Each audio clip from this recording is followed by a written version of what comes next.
सोचो, अगर कल सुबह तुम उठो और न्यूज में सुनो कि इटली में इस्लाम खत्म हो गया। इटली में बुर्का बैन की तैयारी चल रही है। नहीं माना अगर नियम तो जुर्माना भारी रहेगा। इटली की जॉर्जिया मेलोनी की सरकार ने बुर्के पर बैन लगाने का फैसला किया है।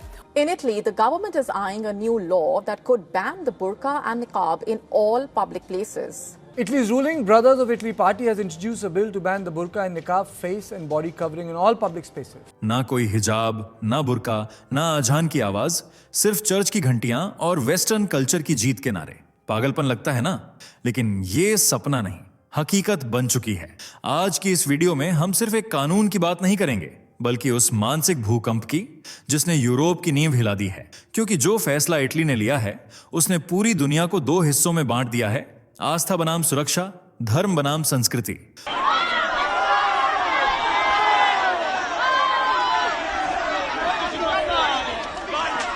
रोम की सड़कों पर सैकड़ों औरतें रो रही हैं, उनके हाथों में प्ले कार्ड हैं, मेरी पहचान मेरा हक, और सामने खड़ी है एक सरकार जो कहती है अब नहीं चलेगा शरीयत का कानून। एक ओर लहराती यूरोपी झंडियां, दूसरी ओर गिरते हिजाब। ये नजारा किसी देश का नहीं बल्कि सभ्यता के टकराव का है। यही वो जगह है जहां से सब शुरू हुआ। हर सेकंड तुम्हें लगेगा अब क्या हुआ? क्या सच में यूरोप इस्लाम से मुक्त हो रहा है? क्योंकि यहां बात सिर्फ कपड़ों की नहीं, पूरी सोच की जंग की है। और अगर तुम ये वीडियो अंत तक देखोगे तो समझोगे कि यह सिर्फ इटली की कहानी नहीं बल्कि कल के भारत की झलक भी हो सकती है। अब सवाल है, ये बदलाव सुरक्षा के नाम पर आया है या धर्म के खिलाफ युद्ध के नाम पर? चलो सच्चाई की तह तक चलते हैं। दोस्तों, आज मैं दिल से कुछ कहना चाहता हूं। शायद ये मेरा आखिरी वीडियो हो। हाँ, सही सुना आपने, आखिरी। क्योंकि हम दिन रात मेहनत करके जो वीडियो बनाते हैं वो अगर आप तक पहुंचकर वहीं रुक जाएं, बिना आपके प्यार, बिना आपके सपोर्ट के, तो यकीन मानिए हिम्मत टूट जाती है। हर लाइक, हर कमेंट, हर सब्सक्रिप्शन हमारे लिए सिर्फ नंबर नहीं होते, वो हमारे लिए सांस लेने जैसा सहारा होते हैं। लेकिन जब वो नहीं मिलता तो लगता है शायद अब रुक जाना चाहिए। तो आज साफ कहता हूं, अगर आप चाहते हैं कि मैं ऐसे ही वीडियो बनाता रहूं तो अभी के अभी चैनल को सब्सक्राइब करो और इस वीडियो पर 50,000 लाइक पूरा करो। और हाँ, कमेंट में बताओ आप भारत के किस शहर से ये वीडियो देख रहे हो। आपका सपोर्ट ही तय करेगा क्या ये आखिरी वीडियो है या एक नई शुरुआत। चलिए वीडियो में आगे बढ़ते हैं। क्या इटली में इस्लाम का अंत हो चुका है? क्या एक ऐसा फैसला लिया गया है जिसने मुसलमानों की पहचान को ही मिटा देने का इरादा जाहिर कर दिया है? जी हाँ, आज हम बात कर रहे हैं उस देश की जिसने यूरोप की सियासत में एक नई आग भड़का दी है, जहां एक ऐसा कानून पेश किया गया है जो सिर्फ कपड़ों पर नहीं बल्कि एक पूरी संस्कृति पर प्रहार करने जैसा बताया जा रहा है। इटली की सड़कों पर अब बुर्का, नकाब और हिजाब नहीं दिखेंगे। ये सिर्फ एक न्यूज हेडलाइन नहीं, ये उस भूचाल की आहट है जिसने लाखों मुसलमानों की नींद उड़ा दी है और कट्टरपंथियों में हड़कंप मचा दिया है। सोचिए, अगर कोई महिला अपने चेहरे को ढकती है तो उसे जुर्माना भरना होगा, वो भी 3 लाख रुपए तक। अगर शादी किसी की मर्जी के खिलाफ होती है तो उसे अपराध माना जाएगा। मस्जिदों को मिलने वाली फंडिंग भी अब सरकार की नजर में है। और ये सब हो रहा है इटली में, जहां प्रधानमंत्री जॉर्जिया मेलोनी ने खुलेआम कहा इस्लामिक परंपराएं यूरोपीय संस्कृति के खिलाफ हैं। क्या ये कदम सुरक्षा के नाम पर धार्मिक आजादी को कुचलने की शुरुआत है या ये एक लोकतांत्रिक देश की सांस्कृतिक रक्षा की कोशिश? इस वीडियो में हम सिर्फ खबर नहीं बताएंगे बल्कि उसकी तह में जाएंगे। क्यों हुआ ऐसा फैसला, किसे फायदा होगा और किसकी आस्था रौंदी जाएगी? वीडियो के अंत में आपको खुद तय करना होगा, यह फैसला सही है या सिर्फ नफरत से भरा हुआ। इटली की राजनीति में एक बड़ा धमाका तब हुआ जब प्रधानमंत्री जॉर्जिया मेलोनी की सरकार ने संसद में एक ऐसा विधेयक पेश किया जिसे वहां की अब तक की सबसे सख्त और विवादित मुस्लिम नीति माना जा रहा है। नाम है एंटी इस्लामिक रेडिकलिज्म बिल, लेकिन असल में इसका हर प्रावधान एक सीधे वार की तरह महसूस होता है मुस्लिम समुदाय पर। a la familia natural, no a los lobby LGBT, sí a la identidad sexual, no a la ideología de, sí a la cultura de la vida, no al abismo de la muerte, sí a la universalidad de la cruz, no a la violencia islamista, sí a fronteras seguras, no a la inmigración masiva, sí al trabajo de nuestros ciudadanos, no a las grandes finanzas internacionales। इस bill के मुताबिक सभी सार्वजनिक स्थानों जैसे school, college, office, दुकानें, अस्पताल, मेसियम, कोलोरेसियम, गोक्रिमयम, सुसासा में चेहरे को पूरी तरह ढकने वाले कपड़ों पर प्रतिबंध होगा। सिर्फ बुर्का या नकाब ही नहीं बल्कि हिजाब जैसे सिर ढकने वाले धार्मिक वस्त्रों पर भी बैन लगाया जाएगा। यदि कोई महिला ऐसे कपड़े पहनती पाई जाती है तो 300 से 3 लाख रुपए तक का जुर्माना। अगर कोई पुरुष महिला को जबरदस्ती नकाब या बुर्का पहनने के लिए मजबूर करता है तो अलग से सजा और आर्थिक दंड तय किया गया है। इसके अलावा महिलाओं की बिना इच्छा के कराई गई शादी को अब कानूनी अपराध माना जाएगा। और यहीं खत्म नहीं होता। सरकार का कहना है कि मस्जिदों की फंडिंग की भी पूरी निगरानी की जाएगी, खासकर सऊदी अरब और कतर जैसे देशों से आने वाले फंड्स पर। सरकार मानती है कि इन्हीं पैसों से इस्लामिक कट्टरपंथ को बढ़ावा मिलता है। मेलोनी सरकार के प्रवक्ताओं ने 2 टूक कहा, इटली में अब सिर्फ एक कानून चलेगा, हमारा संविधान, न कि कोई शरीयत। Un problema di compatibilità tra la cultura islamica o certa interpretazione della cultura islamica e i diritti e i valori della nostra civiltà. A me non sfugge che la gran parte dei centri culturali islamici in Italia sono finanziati dall'Arabia Saudita e l'Arabia Saudita è una nazione che a casa sua applica la Sharia e Sharia significa lapidazione per l'adulterio, pena di morte per apostasia, pena di morte per omosessualità. यानी ये केवल एक कपड़े का मामला नहीं है, ये उस सोच पर हमला है जिसे मेलोनी और उनकी पार्टी सांस्कृतिक अलगाववाद कहती है। और सबसे चौंकाने वाली बात, इस विधेयक को संसद में भारी समर्थन मिल रहा है। ऐसा लग रहा है जैसे पूरा सिस्टम इस बदलाव के लिए पहले से तैयार बैठा था। तो क्या यह कदम राष्ट्रहित में सुधार है या एक धार्मिक समुदाय के अधिकारों की हत्या? अगले हिस्से में हम आपको बताएंगे किस हद तक ये बैन जा रहा है और कौन कौन से कपड़े अब गैर कानूनी हो चुके हैं। इटली सरकार ने साफ कर दिया है, अब किसी भी सार्वजनिक जगह पर चेहरे को पूरी तरह या आंशिक रूप से ढकना कानून के खिलाफ होगा। तो इसका मतलब क्या है? इसका मतलब है कि अब बुर्का, जो शरीर को सिर से पांव तक ढकता है, पूरी तरह बैन है। नकाब, जो सिर्फ आंखें छोड़कर पूरा चेहरा ढकता है, वो भी अब अवैध है। लेकिन चौंकाने वाली बात यह है कि हिजाब, जो सिर्फ सिर और बालों को ढकता है, उसे भी इस कानून के दायरे में लाया गया है, खासकर तब जब चेहरा आंशिक रूप से भी ढकता हो। ये बैन कहां कहां लागू है? स्कूलों और विश्वविद्यालयों में, सरकारी और निजी दफ्तरों में, दुकानों, मॉल, अस्पताल, रेलवे स्टेशन, एयरपोर्ट जैसे सभी सार्वजनिक स्थलों पर, यहां तक कि सड़कों और पार्कों में भी अगर चेहरा ढका है तो कार्रवाई की जा सकती है और सजा, पहली बार पकड़े जाने पर 300 यूरो यानी लगभग 8 से 47,000 का जुर्माना, बार बार उल्लंघन करने पर यह जुर्माना 3,000 यूरो यानी करीब 7 लाख तक पहुंच सकता है। और अगर किसी ने किसी महिला को जबरदस्ती ऐसा पहनावा पहनने को मजबूर किया तो अतिरिक्त सजा भी तय की गई है। ये सिर्फ कानून नहीं है, ये एक सीधा दखल है निजी धार्मिक पहचान में।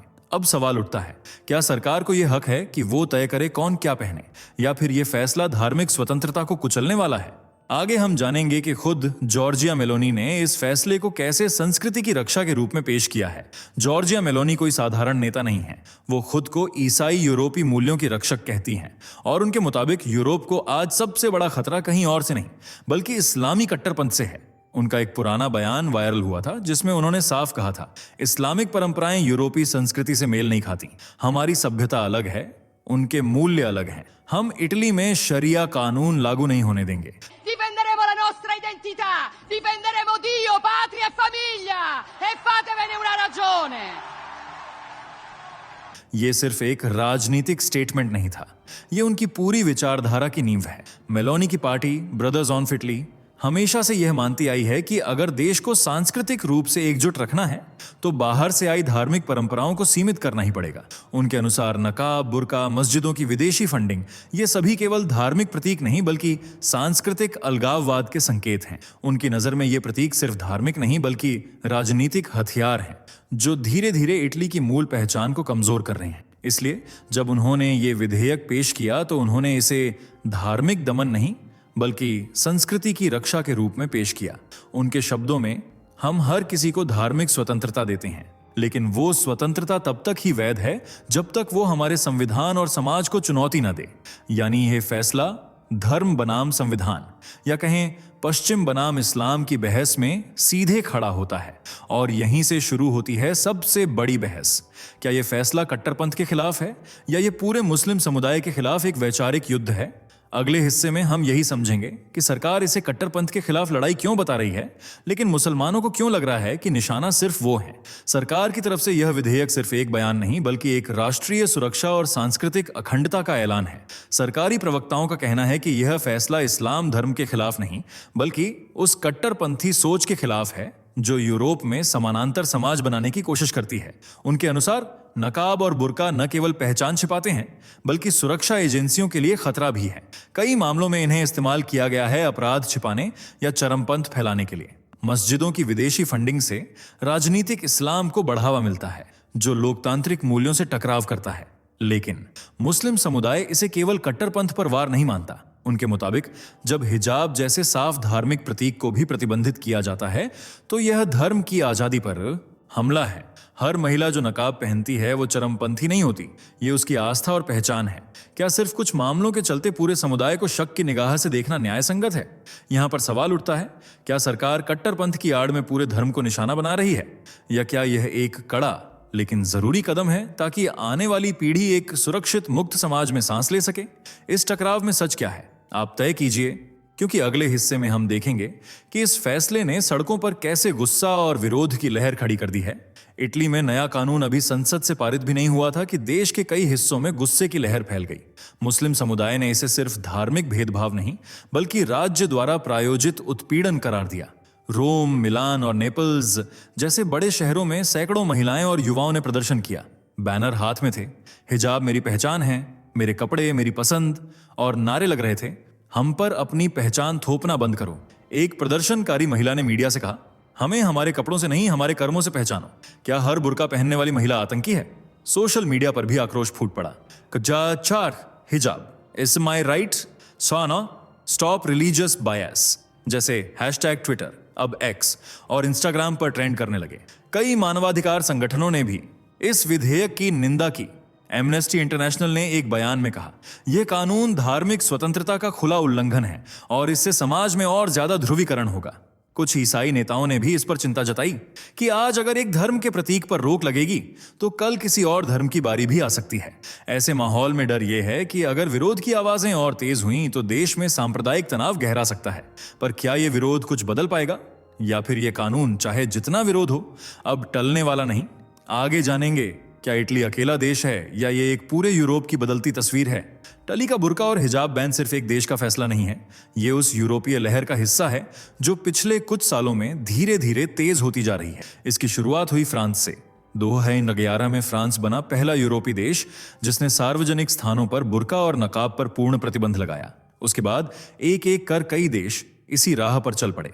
बेल्जियम 2011 में ही बुर्का बैन, डेनमार्क 2018 से सार्वजनिक स्थानों पर चेहरा ढकने पर रोक ऑस्ट्रिया, 2018 में फेस कवरिंग बैन, नीदरलैंड 2019 से सार्वजनिक स्थलों पर नकाब प्रतिबंधित स्विट्जरलैंड, 2021 में जनमत संग्रह के जरिए बुर्का बैन को मंजूरी मिली। बुल्गारिया और नॉर्वे जैसे देशों ने भी सीमित रूप से ऐसे प्रतिबंध लागू किए हैं। इन सभी देशों में तर्क एक ही है, हमारी संस्कृति और सार्वजनिक सुरक्षा को बनाए रखना। और अब जब इटली इस कड़ी में जुड़ गया है तो ये सिर्फ एक देश का फैसला नहीं रहा, ये एक सांस्कृतिक सुरक्षा नीति का यूरोपीय खाका बनता जा रहा है। विशेषज्ञों का कहना है कि शरणार्थियों और प्रवासियों की बढ़ती संख्या और कुछ कट्टरपंथी घटनाओं के बाद यूरोप अब धार्मिक प्रतीकों को संदेह की नजर से देखने लगा है। ऐसे में सवाल यह है कि क्या ये बदलाव जरूरी प्रतिक्रिया है या धार्मिक असहिष्णुता की नई परिभाषा, और क्या भारत जैसे देशों पर भी इसका मनोवैज्ञानिक असर पड़ेगा? यही जानेंगे अगले हिस्से में। इटली में बुर्का, हिजाब और नकाब पर बैन लगने के बाद अब भारत में भी बहस तेज हो गई है। सोशल मीडिया पर लोग खुलकर पूछ रहे हैं, अगर इटली कर सकता है तो भारत क्यों नहीं? और कुछ लोग उतनी ही तीखी प्रतिक्रिया में कह रहे हैं, भारत में संविधान है, यहां धार्मिक आजादी का अधिकार है। तो सवाल उठता है, क्या भारत में ऐसा कानून संभव है? संविधान का अनुच्छेद 25 हर नागरिक को धार्मिक स्वतंत्रता देता है। कोई भी धर्म मान सकता है, उसका पालन कर सकता है और सार्वजनिक रूप से उसका प्रदर्शन भी कर सकता है, जब तक वो सार्वजनिक व्यवस्था, नैतिकता और स्वास्थ्य के खिलाफ न हो। लेकिन भारत में भी ऐसे मामले सामने आए हैं जहां हिजाब या नकाब विवाद बड़ा मुद्दा बन चुका है। याद कीजिए, कर्नाटक में स्कूलों में हिजाब पहनने पर प्रतिबंध को लेकर कितना बड़ा बवाल हुआ था। वहां भी मामला सीधे शिक्षा बनाम धार्मिक पहचान का बन गया था। अब जब इटली जैसे लोकतांत्रिक देश इतना बड़ा कदम उठा रहे हैं तो क्या भारत में वैसी सोच पनप रही है? क्या राजनीतिक दल इस मुद्दे को सांस्कृतिक राष्ट्रवाद के तहत भुनाने की कोशिश करेंगे, या फिर भारत अपने धार्मिक विविधता के मॉडल को बनाए रखेगा? और अगर कभी ऐसा कानून आया तो क्या भारत की सड़कों पर भी वही गुस्सा, वही विरोध दिखेगा जो आज इटली में हो रहा है? इन सवालों के जवाब भविष्य के गर्भ में है। लेकिन इस बहस ने एक बार फिर बता दिया, कपड़े सिर्फ कपड़े नहीं, पहचान बन चुके हैं। अब हम पहुंचेंगे इस स्क्रिप्ट के निर्णायक मोड़ पर। अब तक आपने देखा इटली में क्या हुआ, कैसे हुआ और क्यों हुआ। सरकार कहती है हम अपनी संस्कृति की रक्षा कर रहे हैं, मुस्लिम समुदाय कहता है ये हमारे धर्म पर हमला है। तो अब सवाल उठता है, सच्चाई किसके साथ है? क्या वाकई बुर्का, नकाब या हिजाब पहनना किसी के लिए खतरा है, या ये सिर्फ एक आस्था, परंपरा और पहचान का हिस्सा है जिसे कोई सरकार नहीं छीन सकती? क्या किसी देश को हक है कि वो सार्वजनिक सुरक्षा या सांस्कृतिक एकरूपता के नाम पर लोगों की व्यक्तिगत धार्मिक स्वतंत्रता को नियंत्रित करे? या फिर यह जरूरी हो जाता है जब कट्टरपंथ धीरे धीरे सामाजिक ढांचे को तोड़ने लगे? जॉर्जिया मेलोनी का दावा है कि यह कानून इटली को एकजुट रखेगा, उसे सांस्कृतिक आतंकवाद से बचाएगा। लेकिन विरोध करने वाले कहते हैं कि कानून का निशाना आतंकवाद नहीं, धर्म है। इस टकराव में सबसे मुश्किल स्थिति में है आम मुस्लिम महिलाएं, जो न तो कट्टरपंथी हैं न अपराधी, बस अपनी पहचान के साथ जीना चाहती हैं। तो क्या यह फैसला कट्टरपंथ से लड़ाई है या फिर धर्म को दीवार से लगाने की एक और चाल? आपका क्या मानना है? क्या आप इस बैन का समर्थन करते हैं या इसके विरोध में हैं? कमेंट करके जरूर बताएं और खुलकर अपनी राय रखें। और अगर आपको लगता है कि यह बहस जरूरी है तो इस वीडियो को अपने दोस्तों, परिवार और सोशल मीडिया पर शेयर करें ताकि ये चर्चा और गहराई तक पहुंचे। क्योंकि ये सिर्फ इटली की कहानी नहीं, ये उस टकराव की कहानी है जो आज हर समाज के दिल में छिपा बैठा है। क्या आप चाहते हैं कि भारत में भी ऐसा कानून लागू हो, या आपको लगता है कि धर्म की आजादी सबसे ऊपर है? इस वीडियो को शेयर कीजिए और अपनी राय आवाज बनाइए। दोस्तों, आपको स्क्रीन पर 2 और वीडियोस दिखाई दे रही हैं, जिसे देखने के लिए स्क्रीन पर क्लिक करें।